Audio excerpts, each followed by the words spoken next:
Shalini TV நேயர்களுக்கு வணக்கம். சித்திரை மாதம் மிதுன ராசிக்கு என்ன பலன்னு பார்ப்போம். மிதுன ராசிக்கு பாருங்கள், சித்திரை மாதத்தில் 11 சூரியன் இருக்கிறார், 11 குரு இருக்கிறார், 1/5/2024 வரைக்கும் இருக்கிறாருங்க.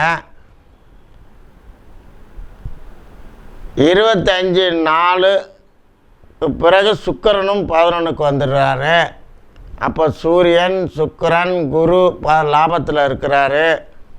மிதுன ராசிக்கு பாருங்கள், 9, 10, 11 3 இடமும் நன்மை செய்யக்கூடிய இடத்துல கிரகங்கள் வந்துருக்குங்க. இந்த சித்திரை முழுவதும் மிதுன ராசிக்கு அப்படி ஒரு யோகா அமைஞ்சிருக்குங்க. பொதுவாக ஒரு ஜனன காலத்தில் 9ஆம் இடம், 10ஆம் இடம், 11ஆம் இடத்துல கிரகங்கள் இருந்தால் அனைத்தும் நன்மைகள் செய்யும். அது பாவக்கிரகமாக இருந்தாலும் சரி, சுபக்கிரகமாக இருந்தாலும் சரிங்க, எந்த லக்கணமாக இருந்தாலும் சரி. 9ஆம் இடம், 10ஆம் இடம், 11ஆம் இடத்துல இருக்கக்கூடிய கிரகங்கள் அனைத்தும் நன்மைகள் தான் செய்யும். ஏன்னா 9 பாக்கியம், 10 கர்மஸ்தானம், 11 எந்த கிரகம் இருந்தாலும், பாவராக இருந்தாலும் சுபராக இருந்தாலும் நன்மைகள் செய்யும். அந்த அடிப்படையில் இப்போ மிதுன ராசிக்கு பாருங்கள், 9, 10, 11 எல்லா கிரகமும் நன்மை செய்யுதுங்க. இந்த மாதம் அப்படி ஒரு யோகம் மிதுன ராசிக்கு கிடச்சிருக்கு. அடுத்தபடியாக பாருங்கள், சூரியனும் குருவும் சேர்ந்து சிவராஜ யோகம் செய்யுதுங்க. அந்த யோகமும் மிதுன ராசிக்கு கிடைக்கிது. 1/5/2024 12ஆம் இடத்துக்கு குரு வந்தாலும் அதுவும் கூடுதலான யோகம் செய்யுங்க. அதாவது மிதுன ராசிக்கு குரு நல்லவர் இல்லைங்க, பாதகாதிபதி. அடுத்தது கேந்திராதிபதி தோஷத்துக்கும் சுபகரத்துக்கும் வருவார். அப்போ 7, 10 கூடையவர் போய் மறையும் போது நன்மை செய்வாங்க. பொதுவாக மிதுன லக்கணத்துக்கு குரு 6, 8, 12 வரும்போது பெரிய நன்மை செய்யும். அது கேந்திரம் மட்டும் வழுக்கக்கூடாதுங்க. இப்போ 12க்கு வர்றாரு. ஆகையினால் மிதுன ராசிக்கு இந்த குரு பயிற்சி 1/5/2024 வந்த பிறகு மிதுன ராசிக்கு நமக்கு லாபத்தை கொடுப்பார் எல்லா வகையிலும். ஏன்னா சொத்து, சுகம், வண்டி, வாகனத்தை பார்க்குறாருங்கன்னு 5ஆம் பார்வையாக. அடுத்தது 7ஆம் பார்வையாக 6ஆம் இடத்தை பார்க்குறார். கேட்காமையே நமக்கு பேங்கு கடன் கிடைக்கும். ஏற்கனவே இருக்கிற கடன்லாம் தீர்ந்துடும். சின்ன கடன்லாம் ஒழிச்சு விட்டுட்டு பெரிய கடன் ஒரே கடனும் கிடைக்குங்க. அந்த கடனும் நிவர்த்தி ஆகிடும். எதிரி கிடையாது, ருணம் கிடையாது, ரோகம் கிடையாது, கடன் கிடையாது, சத்துரு கிடையாது. ஏன்னா 6ஆம் இடத்தை குரு பார்க்குறாரு. அடுத்தபடியாக பாருங்கள், பாக்கிய உங்களுக்கு 8ஆம் இடத்தை பார்க்குறார்.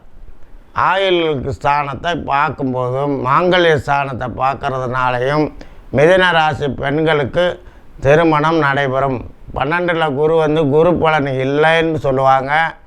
இருந்தாலும் பாருங்கள், மிதுன ராசிக்கார பெண்களுக்கெல்லாம் திருமணம் இந்த வருஷத்தில் நடைபெறும். குரு மறைஞ்சு பாக்கியத்தை அஷ்டமத்தை பார்க்குறாரு. பெண்களுக்கு மாங்கல்ய ஸ்தானத்தை குரு பார்த்தா மாங்கல்யம் கிடைக்குங்க. அது மாதிரி நமக்கு இந்த 12ல் வந்திருக்கிற குரு கண்டிப்பாக மிதுன ராசி பெண்களுக்கு திருமணம் நடைபெறும். ஆகையினால் நல்ல குருங்க. 12ல் குரு இருக்குது, குரு பலன் இல்லைன்னு நினைக்காதீங்க.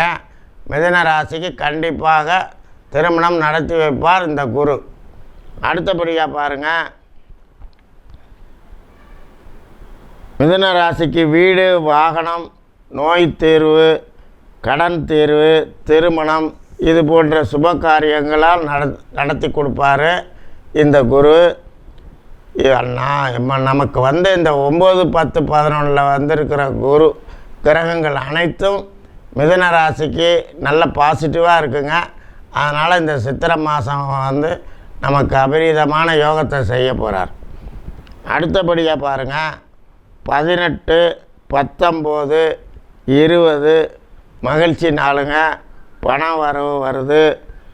அடுத்தது 21 டென்ஷனுங்க. 25, 26, 27 மகிழ்ச்சி வரவு தாங்க. 28 வீண் அலைச்சல், பிரயாணம், தண்ட செலவுகள். 29ம் டென்ஷன் தானுங்க. இந்த டென்ஷன் வருதுன்னா கோபம் வரும், அன்றைக்கி தூக்கம் போகும், சாப்பாடு கிடைக்காது, இந்த வேலையெல்லாம் செய்யும். அன்றைக்கெல்லாம் டென்ஷன் படாமல் கோவப்படாமல் டேக் இட் ஈஸி பாலிசி வச்சுக்கோங்க. எதுக்கும் வெயிட்டு கொடுக்காதீங்க. தெய்வ சிந்தனையோடு அந்த நாளை ஓட்டுங்க. மற்றபடி 30, 1, 2, 3 இதுவும் டென்ஷன் தாங்க. 1, 5, 2, 5, 3, 5 30 நாள் நமக்கு டென்ஷன் தான். அந்த நாள்லாம் தெய்வ சிந்தனையோடு கோவப்படாமல் அந்த மாதிரி நடந்துக்கோங்க.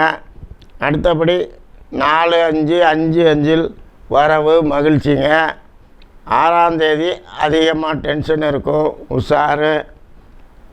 அடுத்தது 8, 5, 9, 5 வரவு, பண வரவு மகிழ்ச்சி. 10, 11 அதிகமான செலவுகளுங்க. கொஞ்சம் சுப செலவு தான் நடக்கும், கூடுதலாக செலவு வரும், ஜாக்கிரதையாக நடந்துக்கோங்க.